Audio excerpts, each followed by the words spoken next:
स्वागत है आप सभी का।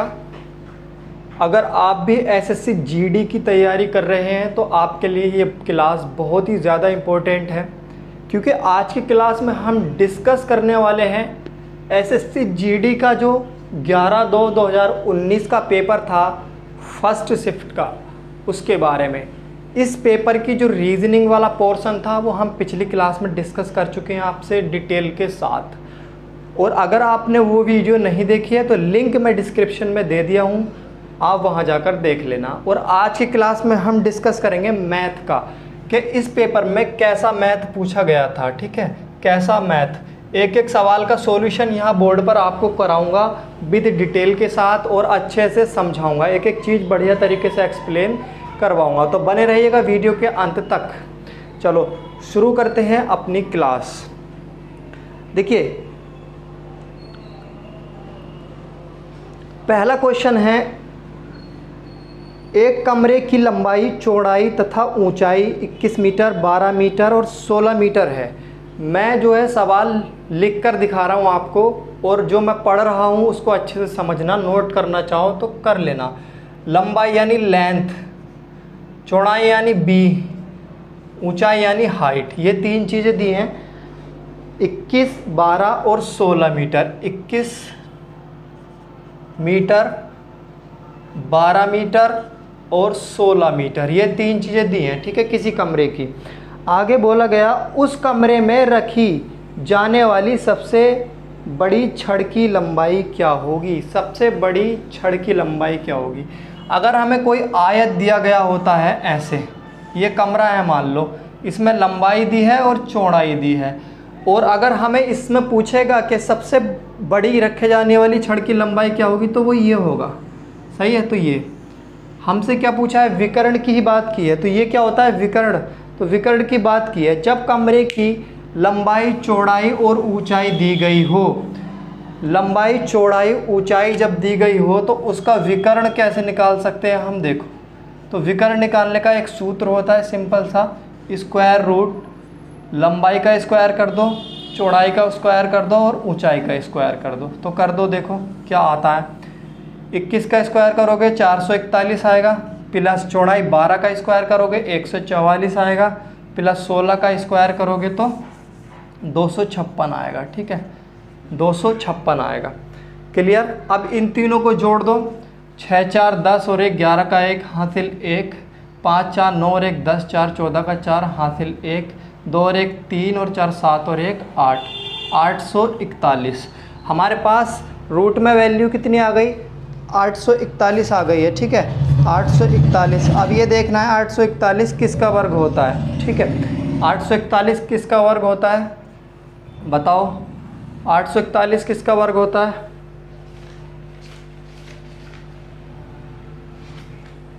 841 वर्ग होता है 29 का। तो यानी कि उसकी लंबाई जो आ गई 29 मीटर आ गई। किसकी, रखे कमरे में, लिख देता हूँ मैं, कमरे में रखे जाने वाली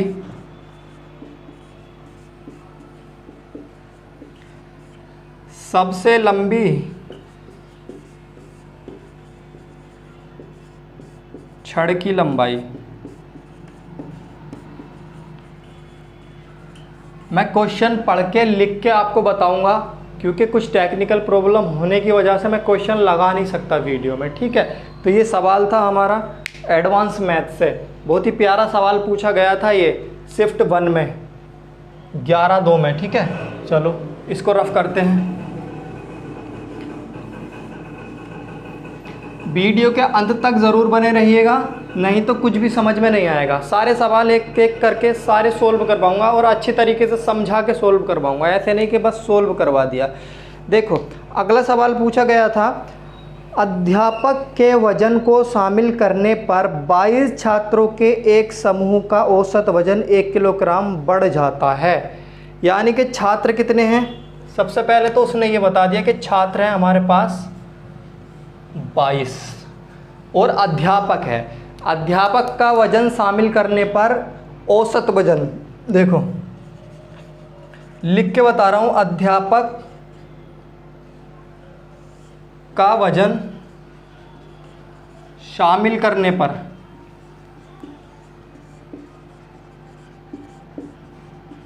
औसत 1 kg बढ़ जाता है।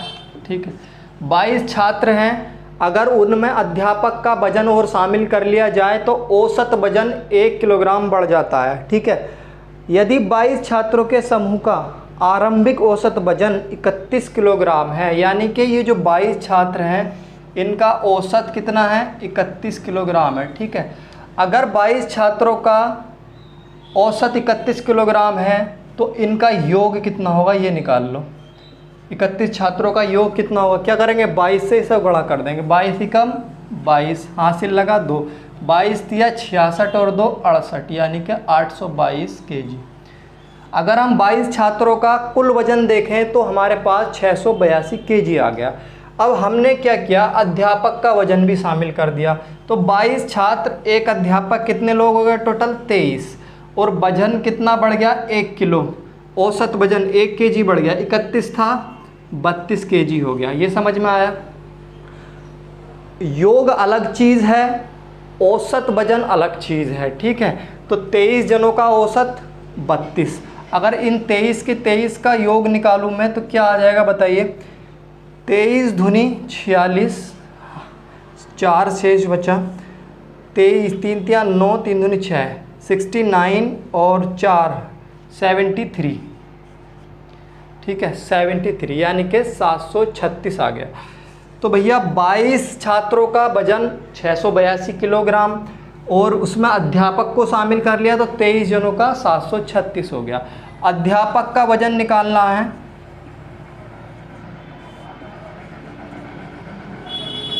तो अगर इसमें से मैं इसे घटा दूं तो अध्यापक का वजन आ जाएगा 736 माइनस 682। ठीक है, सिंपल, 6 में से 2 जाएगा 4 बचेगा, 13 में से 8 जाएगा 5 बचेगा। तो अध्यापक कितने किलोग्राम का है, 54 किलोग्राम का अध्यापक है। कितना, 54 किलोग्राम। अध्यापक का वजन कितना है, 54 किलोग्राम। उम्मीद है आपको समझ में आ गया होगा। अगर कोई भी डाउट है वीडियो रिवाइंड करके देख लेना, बैक करके देख लेना, क्लियर हो जाएगा।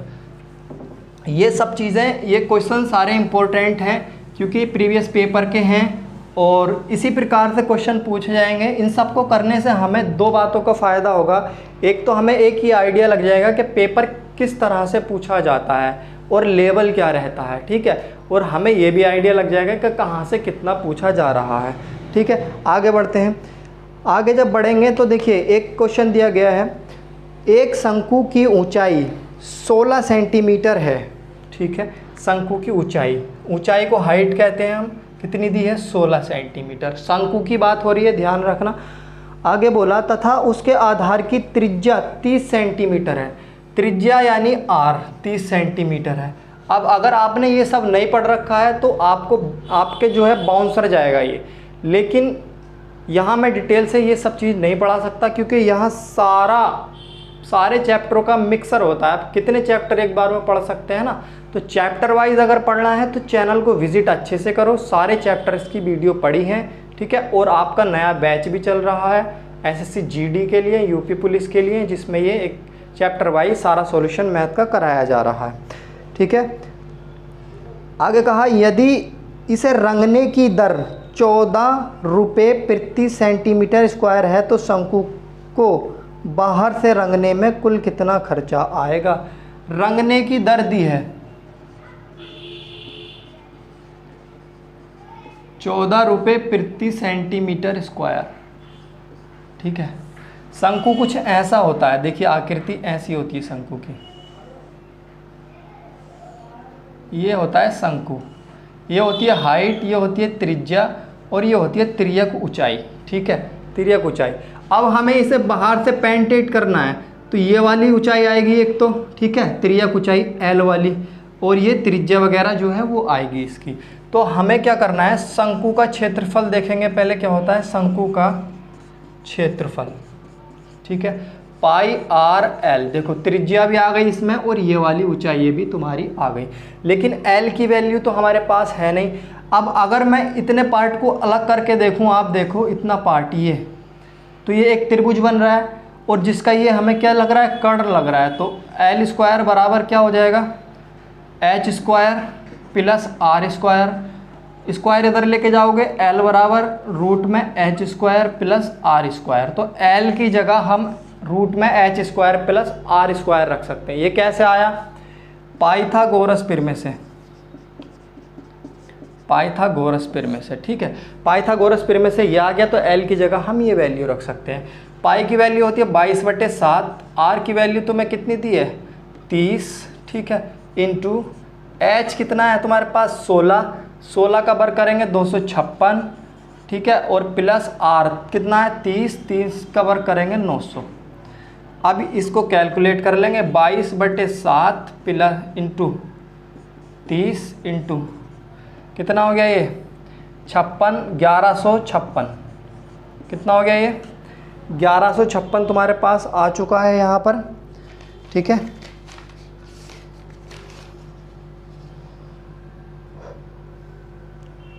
$1156, ठीक है, 1156 तुम्हारे पास आ गया।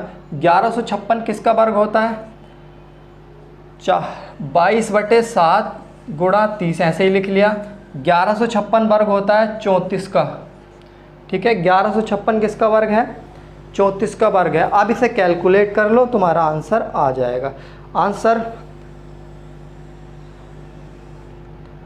आंसर तुम्हारा आएगा, ये तुम्हारा क्या आ गया, क्षेत्रफल आ गया, ठीक है। अब तुम्हारा जब ये क्षेत्रफल आ गया तो इसको रंग, इसका पहले वो निकाल लेते हैं क्या, इसकी गुणा करके निकाल लो। इसकी जब गुणा करोगे तुम तो आ जाएगा 3205.71 सेंटीमीटर का स्क्वायर। ये मैंने सब कर रखा है, आपको पढ़ाने से पहले एक बार सोल्व किया है, तब मैं आपको ऐसे बता रहा हूँ। ये क्षेत्रफल आ गया, हमें रंगने की दर कितनी दी है 14, तो 3205.71 गुणा 14, ये हमारा खर्चा आ जाएगा। कितना खर्चा होगा, जब तुम इसे मल्टीप्लाई करोगे, इसे गुणा करोगे तो बनेगा 4488 कैलकुलेशन थोड़ी लंबी है, इसलिए मैंने सारे सवाल पहले ही कर रखे हैं, तो मुझे पता है कहाँ कहाँ क्या क्या आएगा। ऑप्शन नंबर तुम्हारा मैं बता देता हूँ कौन सा है, ये ऑप्शन नंबर डी इसका सही होगा। ऑप्शन नंबर डी इसका बिल्कुल करेक्ट आंसर होगा। क्वेश्चंस मैं लगा नहीं पा रहा हूँ क्योंकि कुछ टेक्निकल प्रॉब्लम है, इसलिए थोड़ा एडजस्टमेंट करिए, एडजस्ट कीजिए। आगे आपको बिल्कुल पूरी फैसिलिटी के साथ क्लासें मिलेंगी। तो बहुत ही प्यारा सवाल था ये, समझ में नहीं आया तो वीडियो को बैक करके देख लेना, कोई इतना बड़ा इशू नहीं है। उम्मीद है आ गया होगा। अगर इतने प्यार से, इतने धीरे, इतने स्लो समझाने पर भी अगर आपको समझ में नहीं आ रहा है तो कहीं ना कहीं आप बहुत ज़्यादा वीक हैं, आपको मेहनत करने की ज़रूरत है। देखिए अगला सवाल कहा गया, यदि एक वर्ग का विकर्ण की लंबाई 10√2 है, वर्ग का विकर्ण दिया है, वर्ग का विकर्ण दिया है, ठीक है, बराबर 10√2, किसी वर्ग के विकर्ण की लंबाई 10√2 है तो वर्ग का क्षेत्रफल क्या होगा। देखिए बेसिकली हम देखें तो वर्ग का विकर्ण का फॉर्मूला हमारा होता है √2a, और इसकी वैल्यू हमें क्या दी है 10√2, है ना। √2 से √2 कैंसिल कर दो, a बराबर आ जाएगा 10। a क्या है हमारे पास, भुजा है। a क्या होता है हमारे पास, वर्ग की भुजा होती है। और भैया उसका वर्ग का जो क्षेत्रफल होता है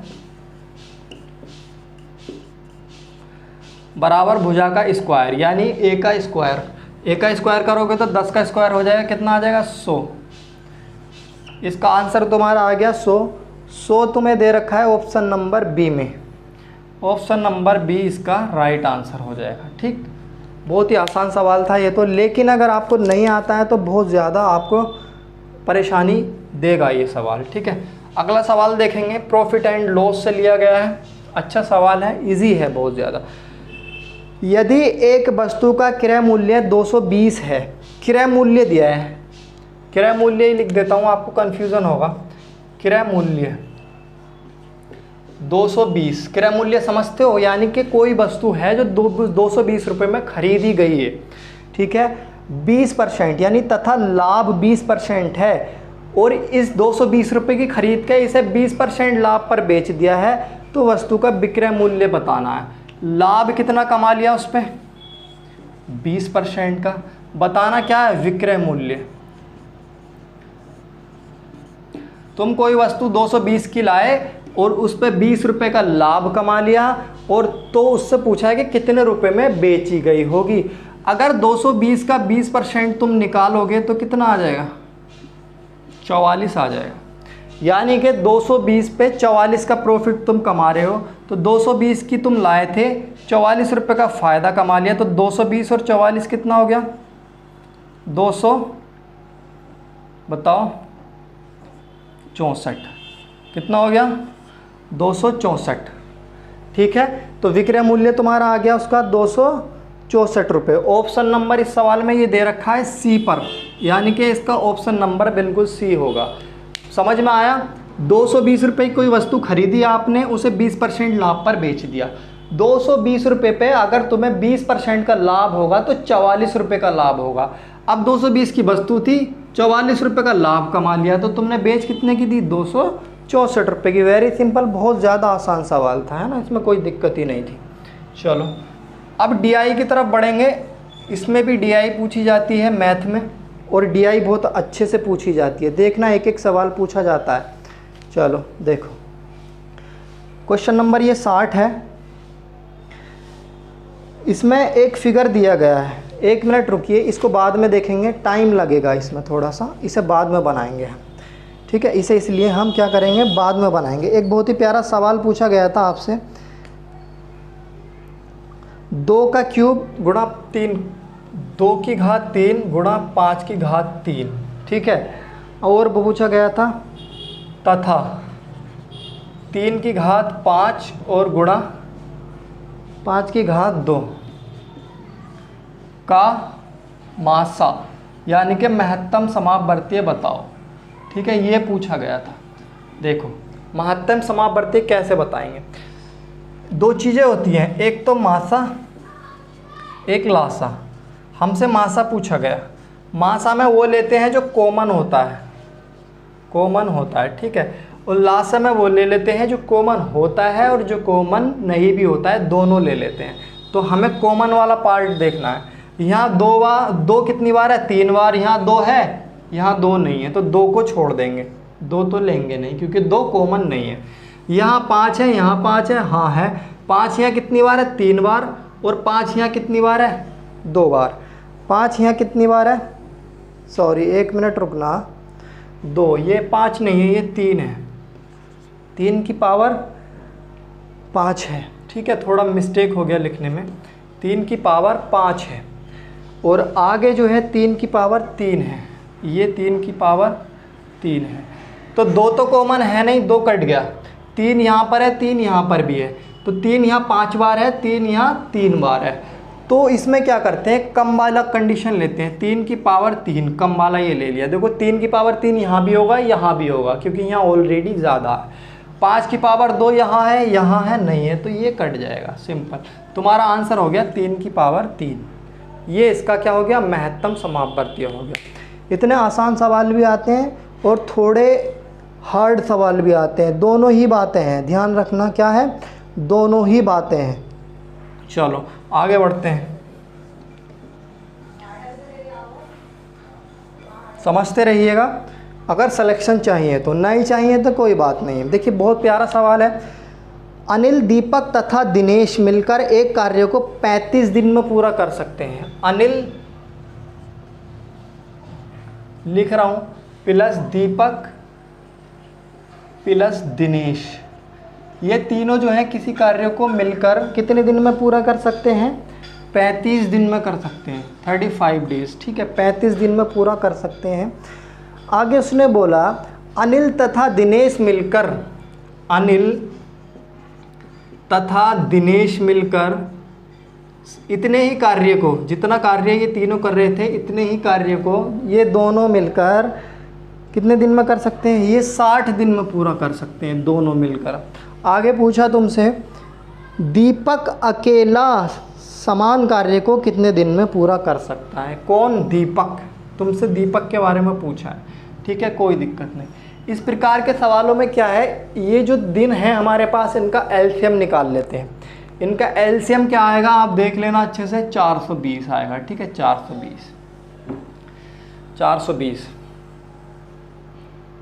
420 इसका एलसीएम आएगा। तो ये 7 बार कट जाएगा, 30 6 18, ये 7 बार कट जाएगा लगभग। और ये 420 35 से कितनी बार कटेगा, 7 छंग 42, 7 पंजे 35, 5 एकम 5 दूनी 10, है ना। तो ये 12 बार कट जाएगा करीब। कितनी बार कट जाएगा, 12 बार। समझना, हमने इन दोनों का एलसीएम निकाला, 420 आ गया। 35 से 420 को डिवाइड करेंगे तो 12, और 60 से जब 420 को डिवाइड करेंगे तो 7 आ जाएगा। ठीक है, चलो अब देखो, अनिल, दीपक और दिनेश 12, अनिल और दिनेश 7। ठीक है, हमें निकालना किसका है, दीपक का। तो अगर मैं इन तीनों में से इन दोनों को घटा दूं, देखो अनिल, दीपक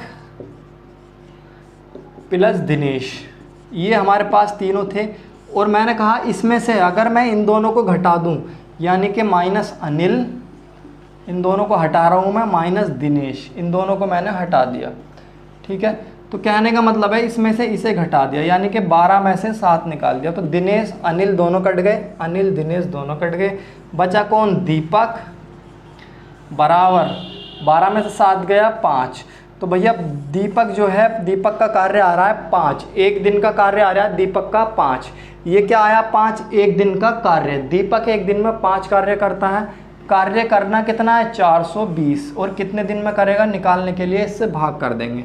5 8 40, 5 चौक 20, यानी कि 84 दिन में कर देगा।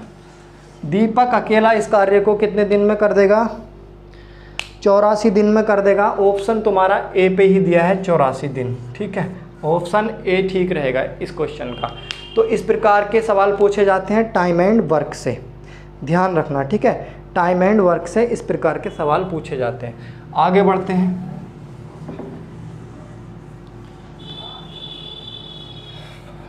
टाइम एंड वर्क से तो देख लिया हमने कैसा सवाल पूछा गया था।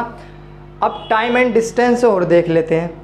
कहा गया राजेश 25 किलोमीटर की गति से अपने दफ्तर जाता है 25 किलोमीटर प्रति घंटा की चाल से, है ना। राजेश जो है 25 किलोमीटर प्रति घंटा की रफ्तार से दफ्तर जाता है और 20 किलोमीटर प्रति घंटा की गति से वापस आता है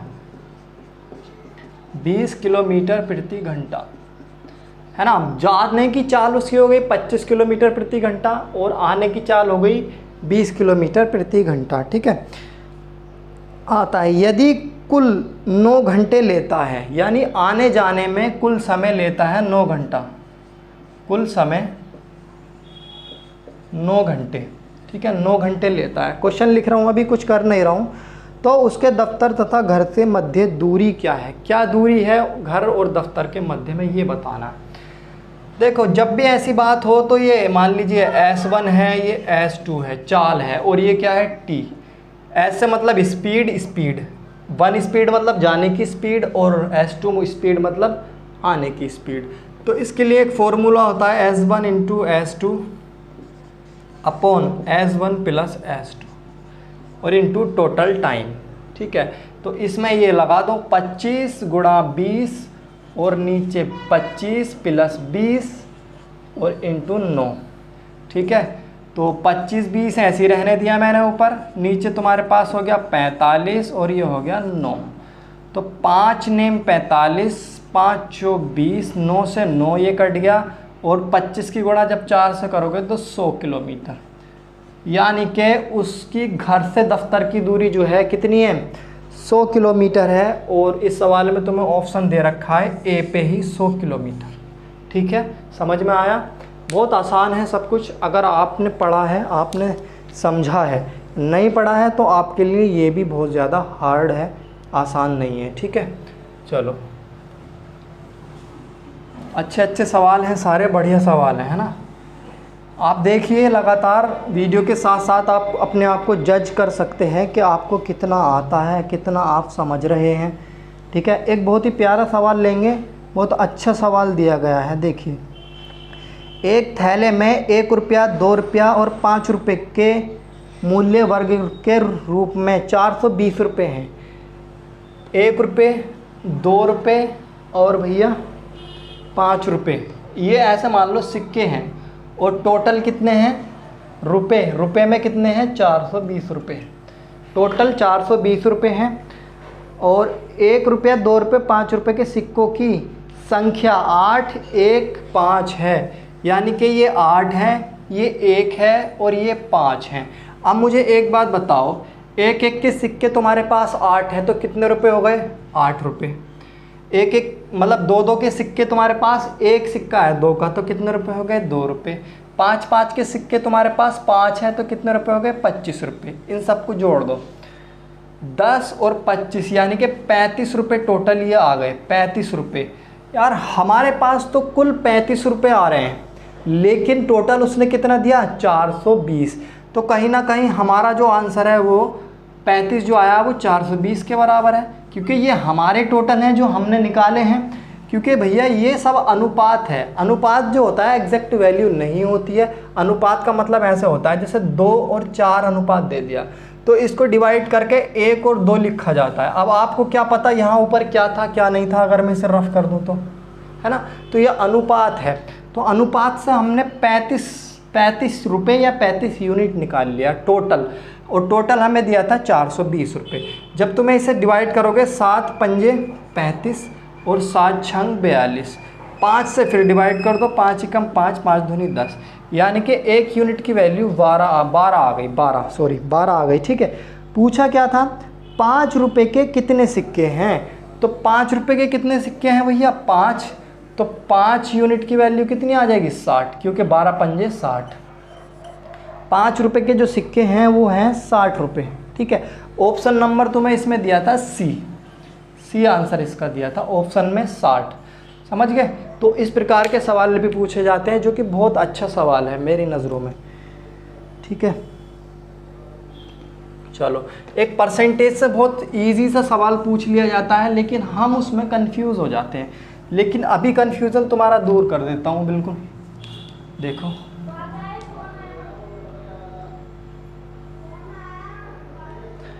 अभी कंफ्यूजन दूर कर देता हूँ। ठीक है, देखिए कहा गया पी क्यू से 40% कम है, पी क्यू से 40% कम है। बहुत इजी है लेकिन ध्यान से समझने वाला सवाल है।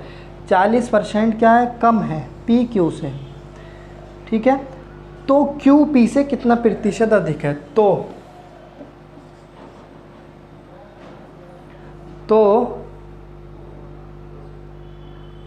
क्यू पी से कितना, क्यू पी से कितना प्रतिशत अधिक है। ये सवाल बहुत कन्फ्यूज़न करता है अगर आप इसके बारे में नहीं जानते हैं तो, लेकिन अभी जान जाएंगे, चिंता मत करो। देखो P Q से कम है तो मैं मान लेता हूँ Q कितना है हमारे पास 100 है, Q कितना है 100 है, और P 40% कम है। 100 में 100 का 40% क्या होता है 40, और 100 से जब 40 कम करोगे तो 60, यानी कि Q 100 है तो P 60 है। ठीक है, अब उसने पूछा Q P से कितना अधिक है, P से Q कितना अधिक है 40, अरे P 60 है तो Q कितना है 100, तो P से Q कितना अधिक हो गया 40 अधिक हो गया। किससे, P से, जिससे कहा होगा, ये मेन चीज़ है। P से पूछा है ना, P से, जिससे कहेगा उसे नीचे रखेंगे, P नीचे रख देंगे, यानी 60% में बनाना है तो 100 से गुणा कर देंगे। ठीक है, ये 0 से 0 ख़त्म कर दो, ये 2 तिया 6 और 2 पंजे 10। ठीक है, तो 5 चौक 20, ये आ गया 5 चौक 20 बटा 3, तो 3 छिंग 18, 3 छिंग 18, ऐसे ही चलता रहेगा। ठीक है, 66.66%। इसका आंसर कितना आ जाएगा 66.66%। ऑप्शन नंबर तुम्हें दिया था डी, ऑप्शन नंबर डी में ये दिया था कितना 66.66% अधिक है। ठीक है, इसमें 2-3 बातें बहुत ज़्यादा ध्यान रखने वाली हैं जो आपको रखनी ही रखनी है। अगर नहीं रखोगे तो सवाल 100% गलत ही हो जाएगा। चलो आगे बढ़ते हैं। परसेंटेज से था ये, ठीक है। चलो अब सवाल देखते हैं।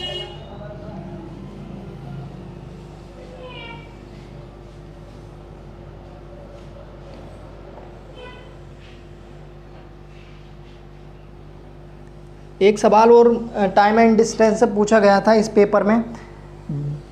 यदि सोनू 20 मीटर प्रति सेकंड की गति से चल रहा है तो 936 किलोमीटर की दूरी कितने समय में तय करेगा। देखो इसमें एक ध्यान देने वाली चीज़ है, चाल दी है,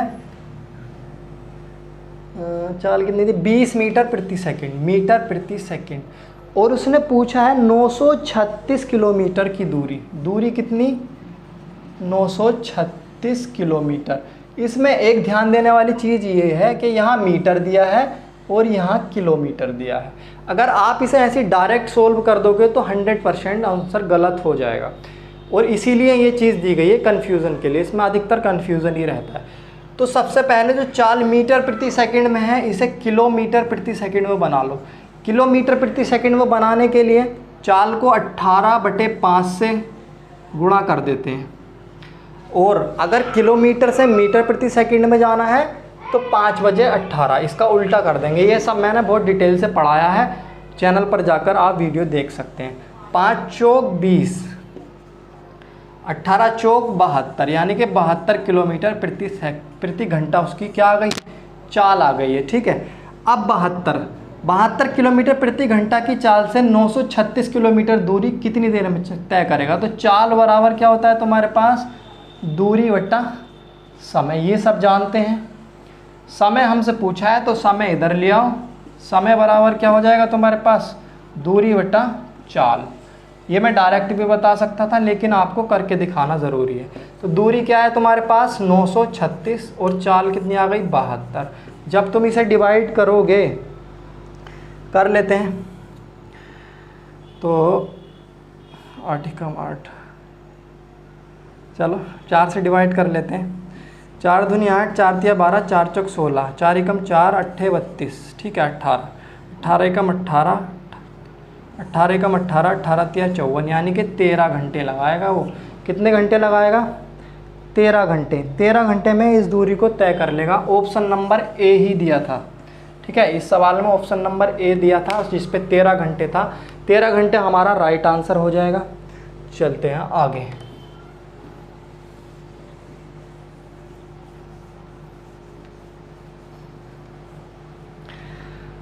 जैसे ही आगे चलेंगे तो हमें एक सवाल मिलेगा अनुपात और समानुपात का,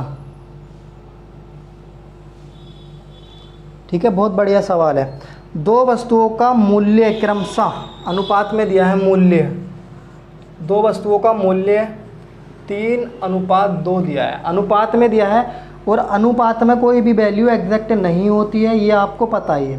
पहली वस्तु का मूल्य 40% बढ़ाया जाता है तथा दूसरी वस्तु का मूल्य x% से घटाया जाता है। यदि दोनों वस्तुओं के मूल्य का नया अनुपात 7:3 है तो x का मान बताना है। बहुत ही प्यारा सवाल है। 40% बढ़ाया जा रहा है तो मैं 30 और 20 ले लूँ इसकी जगह, कोई दिक्कत तो नहीं। एक एक ज़ीरो लगा लिया, ज़ीरो कट जाएगा अनुपात में, कोई दिक्कत नहीं। इसको हमने इंक्रीज़ कर दिया 40%। कितना, 40%। जब तुम इसे 40% इंक्रीज़ करोगे तो ये 12 बढ़ जाएगा, यानी 42 हो जाएगा, ठीक है। लेकिन इसको क्या किया है, घटाया गया है। इसको क्या किया गया है, घटाया गया है। और नया अनुपात तुम्हें दिया है 7:3। नया अनुपात क्या दिया है, 7:3, यानी कि हाँ, अगर यहाँ पे हमें 7 लाना है तो इसे 6 से डिवाइड करना होगा, ठीक है।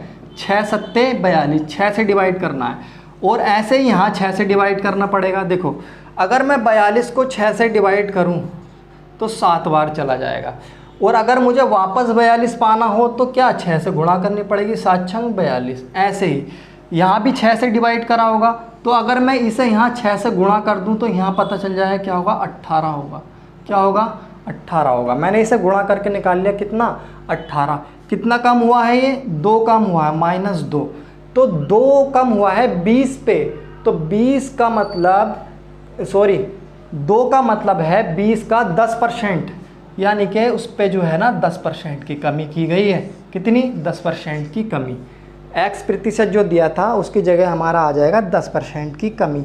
ऑप्शन नंबर डी में तुम्हें ये दिया था 10% की कमी। ठीक है, ऑप्शन नंबर डी बिल्कुल इसका सही आंसर होगा। बहुत प्यारे प्यारे सवाल पूछे गए थे इस पेपर में जो बहुत फंसाने वाले थे। ठीक है, टाइम भी लेने वाले थे, लेकिन आप देख पा रहे हो कितना टाइम लग रहा है। थोड़ा सा टाइम लग रहा है इन्हें कैलकुलेशन करने में, क्योंकि आप अगर जानते हो, पढ़ा है, सीखा है तो आपको टाइम नहीं लगेगा। नहीं पढ़ा है तो भैया टाइम लगेगा ही लगेगा। ठीक है ना, टाइम लगेगा ही लगेगा। चलो आगे बढ़ते हैं। एक अनुपात और समानुपात का सवाल लेते हैं जो दिया गया है। पहले लेते हैं एक साधारण ब्याज का सवाल। ठीक है, साधारण ब्याज का सवाल दिया गया है। एक राशि साधारण ब्याज पर 5 वर्षों में 10,650 हो जाती है। 5 वर्षों में, ये ध्यान रखना सवाल, 1 मिनट, एक बार राशि देख लो, 650। ठीक है, 5 वर्षों में कोई राशि साधारण ब्याज पर 10,650 हो जाती है ना, 10,650 हो जाती है। ठीक है, तथा 6 वर्षों में 11,076 हो जाती है, और 6 वर्षों में 11,076 हो जाती है। अब 5 वर्षों में तो इतनी थी साधारण ब्याज पे, और 6 वर्षों में इतनी थी। साधारण ब्याज, ये याद रखना जरूरी है, साधारण ब्याज पर थी ये, साधारण ब्याज। साधारण ब्याज क्यों बोल रहा हूँ मैं? क्योंकि साधारण ब्याज जो होता है हर वर्ष का समान होता है। अगर पहले वर्ष का साधारण ब्याज 10 रुपये है तो दूसरे वर्ष का भी 10 होगा, तीसरे वर्ष का भी 10 होगा, है ना, ऐसे चलता है, समान चलता है बिल्कुल। तो अगर हम इन दोनों को घटा दें तो 1 साल का साधारण ब्याज हमारे पास आ जाएगा। तो 1 वर्ष का साधारण ब्याज हमारे पास आ जाएगा 11,076 में से 10,650 घटा दो, क्या बचा? 6 में से 0 गया, 6 बचा। 7 में से 5 गया, 2 बचा। 10 में से 6 गया, 4 बचा। ठीक है, और 0 में से 0 गया, 0 बचा, बाकी सब 0 बचा, यानी 426 रुपये 1 साल का साधारण ब्याज है। क्वेश्चन में क्या पूछा गया? क्वेश्चन में पूछा गया भाई तो वह राशि क्या है, तो वह राशि क्या है। अब मेरी बात सुनो, 1 साल का ब्याज 426, तो 5 साल का ब्याज कितना हो जाएगा? 5 से गुणा कर दो 426 को, यानी 5 छंग 30, हासिल 3, 5 दूनी 10 और 3 13, हासिल 1, 5 चौक 20 और 1 21, यानी 2130 रुपये 5 साल में उसे ब्याज मिला होगा। और 5 साल में टोटल राशि है कितनी? ब्याज प्लस जो राशि थी वो कितनी है? 1065। तो राशि निकालने के लिए ब्याज घटा दो, राशि निकालनी है, खाली राशि निकालनी है, तो टोटल में से ब्याज घटा दो, तुम्हारे पास क्या आ जाएगी? राशि आ जाएगी। 0 में से 0 जाएगा, 0 बचेगा। 5 में से 3 जाएगा, 2 बचेगा। 6 में से 1 जाएगा, 5 बचेगा। और भैया बस, ठीक है, 0 में से 0 और 5 में से 3 2 और 6 में से 1 5 और 10 में से 2 गया, 8 बचेगा। तो 8520 रुपये, कितने?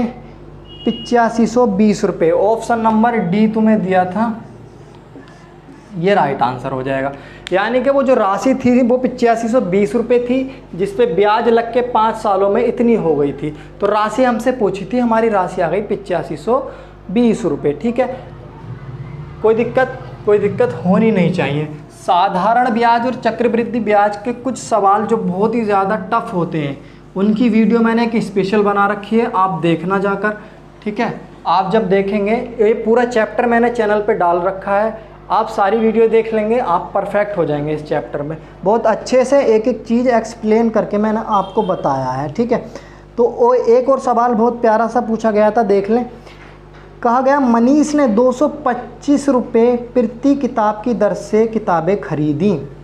ठीक है, खरीद कितनी है एक किताब की? 225 रुपये एक किताब खरीदी है। ठीक है, खरीदी, तथा 162 रुपये प्रति किताब की दर से उसने बेच दी। 7 किताबें बेचने पर हानि बताओ। भैया बेची कितनी है? 162 रुपये, है ना। कुल किताबें कितनी हैं? 7 हैं। 7 किताबें हैं, तो 225 की खरीदी है, 162 की बेची है, तो नुकसान तो होगा ही होगा। लेकिन कितना नुकसान होगा ये देख लेते हैं। 5 में से 2 गया 3, 12 में से 6 गया 6। एक किताब पे 63 रुपये का नुकसान हो रहा है। एक किताब पर हानि कितनी हो रही है? 63 रुपये की हानि हो रही है। किताबें कितनी हैं? 7, क्योंकि 7 ही खरीदी होंगी, 7 ही बेची होंगी। तो 63 गुणा 7, 7 किताबों पर है ना, 7 किताबों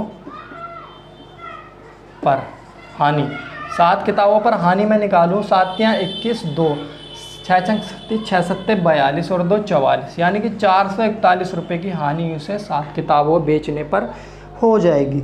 441। ऑप्शन नंबर तुम्हें इसमें बी दिया था, बहुत ही शानदार ऑप्शन था, बहुत ही प्यारा सवाल था। ठीक है, 7 किताबें बेचने पर 441 रुपये की हानि उसको हो जाएगी। ठीक है, एक सवाल और देखिए, अनुपात और समानुपात से कैसा आता है। ये सारी चीज़ें आपको पता होनी चाहिए, बेसिक हैं सब, बहुत इजी हैं सब।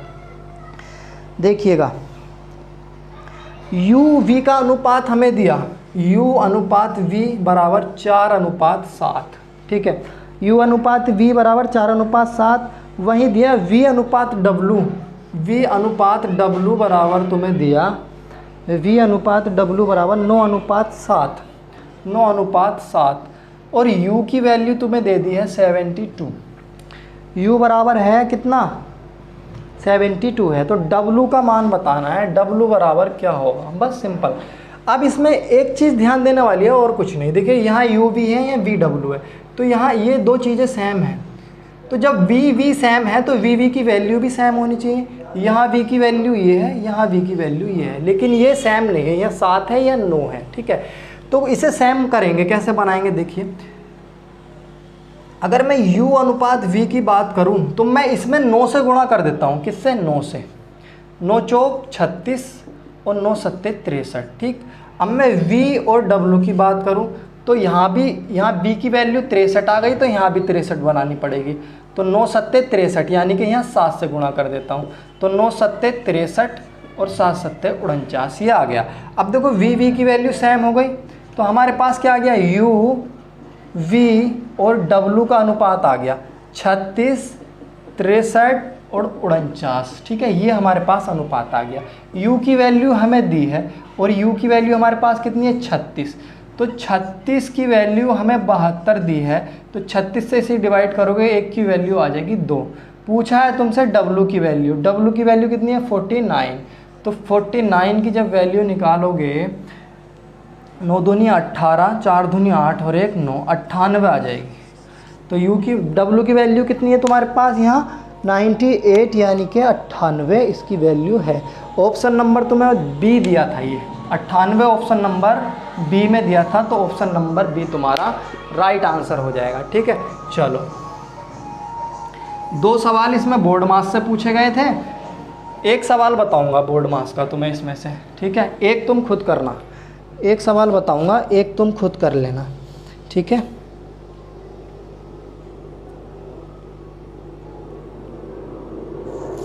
पहले एक सवाल बताता हूं तुम्हें, औसत वाला सवाल बताता हूं, बहुत प्यारा है।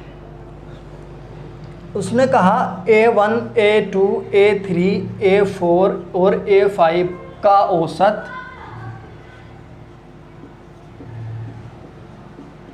n है। ठीक है, औसत दिया था उसने n। ठीक है, उसके बाद कहा 5 नए परीक्षण, 5 नए निरीक्षण। ठीक है, 5 नए निरीक्षण, A1 -100, A2 -100, A3 -100 और A4 -100 और A5 -100। पहले के निरीक्षण ये थे 5 जिनका औसत n था। अब नए निरीक्षण करे हैं जिनका औसत बताना है हमें। इसमें देखिए A तो A है, A2 भी है, A3 भी है, A4 भी है और A5 भी है, लेकिन यहाँ 100 कम कर दिया, यहाँ भी 100, यहाँ भी 100, यहाँ भी 100, यहाँ भी, सब में से 100 कम कर दिया है, सब में से 100 कम कर दिया। ये अगर मैं इनका योग निकालूं, A1 + A2 + A3 + A5, कितनी संख्या है टोटल? 5। तो 5 से उधर गुणा हो जाएगी, यानी 5n। इन सब का योग 5n आ गया। अब नए परीक्षण क्या है, a1 100, a1 -100 plus a2 -100 plus a3 -100 plus a4 -100 plus a5 -100 बराबर, भैया 5n तो ये था ही था। 5n किसका था, a5 a4 a3 a2 a1 इनका। लेकिन यहाँ 100 घटा 100 घटा 100 घटा 100 घटा 100 घटा 1 2 3 4 5 यानी कि 500 घट गया। तो 500 इसमें से भी घटा दो, 500 इसमें से घट गया, क्या दिक्कत है ना, क्या दिक्कत है। लेकिन ये क्या है, योग है। हमसे क्या पूछा है, औसत पूछा है। ये क्या है, योग है। हम औसत बताने के लिए क्या करना पड़ेगा, औसत। कितनी संख्याएं टोटल, 5, 1 2 3 4 5। तो हमें इसे 5 से भाग करना होगा, 5n माइनस 500/5। अगर तुम इसे सोल्व करोगे तो n माइनस 100 आ जाएगा तुम्हारा आंसर। ये क्या आ गया, औसत आ गया। नए निरीक्षण का औसत आ गया तुम्हारे पास n माइनस 100, जो कि तुम्हें ऑप्शन नंबर डी में दिया गया था। ऑप्शन नंबर डी इसका बिल्कुल राइट आंसर है। ठीक है, तो चलिए आज की क्लास यहीं समाप्त करते हैं। बहुत ही प्यारे प्यारे सवालों पर हमने चर्चा करी है। और ये हमारा प्रीवियस पेपर था शिफ्ट 1 का। डेट आप देख ही रहे हैं 11/2/2019 का। अगर आप चाहते हैं कि इसी प्रकार से सारे के सारे प्रीवियस पेपर जो हैं आपके, आप उनके सॉल्यूशन देख पाएँ, समझ पाएँ, तो चैनल को सब्सक्राइब कर लीजिए, वीडियो को लाइक और शेयर करिए, ताकि आप सभी को इसका फ़ायदा मिल सके और भी लोगों को इसका फ़ायदा हो सके।